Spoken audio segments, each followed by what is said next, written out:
बात आएगी विदेह की। तो विदेह में जब तुम समाओगे तो देह का तुम्हारा कोई खेल ही नहीं है, सब देहों से आजाद हो जाओगे। और वो विहंगम है, ये विहंगम चाल नहीं है। स्थूल से सूक्ष्म में जाना, सूक्ष्म से कारण में जाना, ये विहंगम चाल है ही नहीं।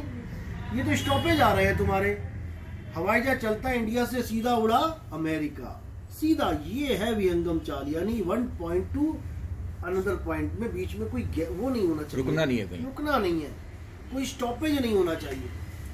जैसे ट्रेन की टिकट, बस की टिकट, मेट्रो की टिकट और हवाई जहाज की टिकट, कहने को टिकट ही है, लेकिन मेट्रो में, बस में, ट्रेन में तुम्हें स्टॉपेज आएंगे तुम्हारे सारे, एक एक स्टेशन पार करते चलोगे। लेकिन हवाई जहाज में कोई स्टॉपेज आना ही नहीं है, non stop flight, non stop, सीधी। इसी को बोला है सतगुरु के लक्षण कहूं, अचल विहंगम चाल। गरीबदास जी की वाणी है। हम अमरापुर ले गया ज्ञान शब्द सरघाल। जो ज्ञान शब्द है वो मेरे सिर के ऊपर घाल के, घाल कहते हैं रखड़े रखना, पंजाबी इसमें हरियाणवी भाषा में घाल शब्द को यूज करते हैं। तो कह रहे हैं ज्ञान शब्द सरघाल, वो मेरे सिर के ऊपर आशीर्वाद दिया उसने और मैं पार हो गया। इसी को बोला ताती वाव न ला गई पार ब्रह्म शरणाई। जो इस देही से पार है वो तुम पर जब दया करेगा, तुम उसकी शरण में जाओगे, तब तुम्हें ताती वाव नहीं लगेगी। ताती वाव का मतलब ये नहीं गर्म हवा, ये है ताती वाव, गर्म भट्टी माता की। इसमें तुम अटकते हो, जब वो दया करेगा तो ये ताती वाव तुम्हें नहीं लगेगी।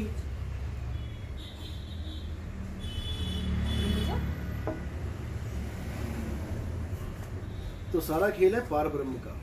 ब्रह्म क्या है? ये जितना भी तुम्हें आकाश तत्व दिखाई दे रहा है, ये ब्रह्म रूप ही है, निराकार रूप है। ये निराकार ब्रह्म है, इसी से सारी सृष्टि बन रही है। इसी दूध से घी, दही, लस्सी, मक्खन सब बन रहा है, यानी कि इसी एक तत्व से सारे तत्व बन रहे हैं। और ये साकार भी इसी से बन रहा है, निराकार से साकार, साकार से निराकार चल रहा है, आना जाना लगा हुआ है। अब ये है ब्रह्म, निराकार ब्रह्म, और ये है साकार ब्रह्म। जब कृष्ण जी ने अर्जुन को ज्ञान बताया, विराट रूप, वो क्या बताया? वो साकार ब्रह्म का ज्ञान दिया कि साकार ब्रह्म क्या होता है। अगर तू देखना चाहता है तो तुझे पहली बात तो तेरे पास वो आंखें नहीं है कि तू साकार ब्रह्म को पहचान सके। क्योंकि ब्रह्मा भी भागा अपने पिताजी को ढूंढने के लिए, अनुराग सागर पढ़ो, विष्णु भी भागे अपने परमात्मा को, भगवान को ढूंढने के लिए, मिले ही नहीं। क्यों? क्योंकि उनको पता ही नहीं था ब्रह्म का स्वरूप क्या है। अगर ब्रह्म का स्वरूप जानते तो 1 इंच भी हिलने की जरूरत नहीं थी, और सीधे कहते माता यही तो है ब्रह्म। अब ब्रह्मा को पहले अलग अलग करके जानो, ब्रह्मा कौन है? एक तो 4 मुखी चतुर्मुखी ब्रह्मा जो शरीर दिख रहा है वो ब्रह्मा है, या उसके अंदर जो जीवात्मा बैठी है वो ब्रह्मा है? पहले तो इसका निवेड़ा कर लो। जो जीवात्मा है वो ब्रह्मा है, और जो शरीर है वो क्या है? वो साकार ब्रह्म है। तो साकार ब्रह्म में ब्रह्मा बैठा हुआ है, और ब्रह्मा ही साकार ब्रह्म को ढूंढना जा रहा है। समझ रहे हो? जो चीज, जो चश्मा तुमने सिर पे रखा हुआ है, उस चश्मे को तुम ढूंढने जा रहे हो, कहाँ मिलेगा? कभी नहीं मिलेगा।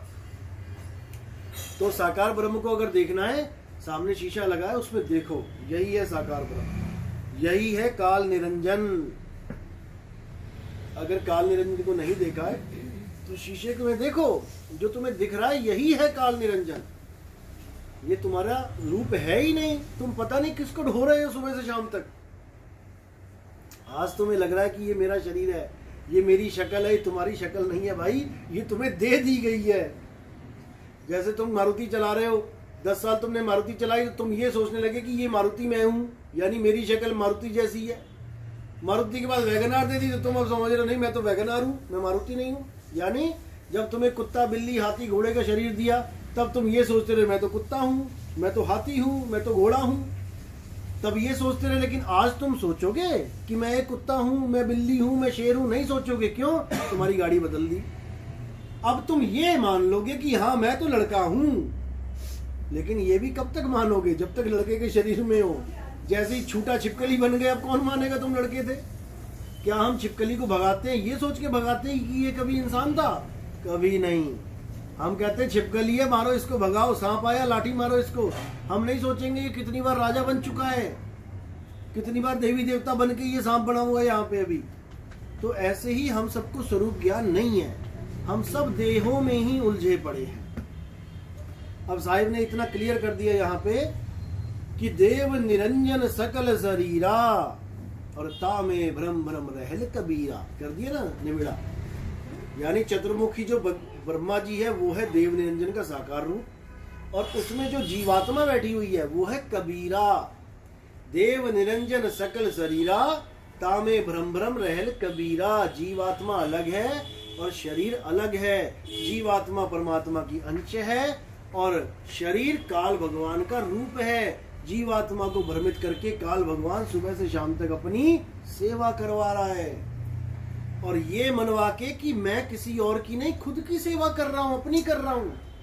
सुबह उठते ही ब्रश करना, सुबह नहाना धोना, तेल लगाना, कंघी करना, मैं सोचता हूँ मैंने अपना काम नहीं कर लिया, तुमने किसी और का काम किया है सुबह से लेकर शाम तक। अपना काम तो तुम्हारा कोई है ही नहीं। ना तुम खाते, ना तुम पीते, ना तुम सोते, ना तुम जगते। तुम सोते भी नहीं हो। तुम्हें लग रहा है मैं सोता हूँ, सोया तो शरीर है, तुम तो सपना देख रहे हो। अगर तुम सो जाओ तो फिर देख कौन रहा है? वहां पे शेर दौड़ा रहा है तुम्हें, तो भाग कौन रहा है? अगर तुम सो रहे हो तो तुम जाग रहे हो भाई। कभी इस शरीर में जाके बैठे हो, कभी उस शरीर में जाके बैठे हो। और ये जो अवस्था है ये शरीर की अवस्था है, जागृत है, स्वप्न है, सुषुप्ति है, ये काया की अवस्थाएं हैं। इन अवस्थाओं में भी नहीं उलझना है। तो बहुत वैसे तो टेढ़ी घीर है, नहीं समझ में आती, लेकिन जिसको हर चीज समझ में आने लग जाए, जो गुरु मिल गया और लेसन उसको दे रहा और होमवर्क कर रहा है, उसके लिए कुछ भी नहीं है। अटपट ज्ञान कबीर का झटपट लगाना जाए, और जो इसको झटपट लगे तो सब खटपट मिट जाए। तो खेल इतना सही है कि जो बताया जा रहा है उस पर विवेक लगाओ, विचार करो, उसको समझते चले जाओ। एकदम नहीं होगा। ये दीवारें दिखने में लग रही है तुम्हें, लेकिन ये दीवार नहीं है, ये ईंट पे ईंट है। हमें लग रहा है दीवार खड़ी कर दी, दीवार नहीं खड़ी करी है, ये ईंट पे ईंट खड़ी करी है। यानी थोड़ा थोड़ा थोड़ा थोड़ा थोड़ा ज्ञान करते करते करते पूरा महल बन गया। तो शुरुआत कहाँ से करनी है? शुरुआत करनी है बेस से। बिल्कुल बेस क्या है? कबीर साहब कह रहे हैं बेस क्या है? 52 अक्षरों को जानो, ये बेस है। जिन 52 अक्षरों से सारी दुनिया के धर्म, जात पात, ज्ञान अज्ञान सब 52 से फैला हुआ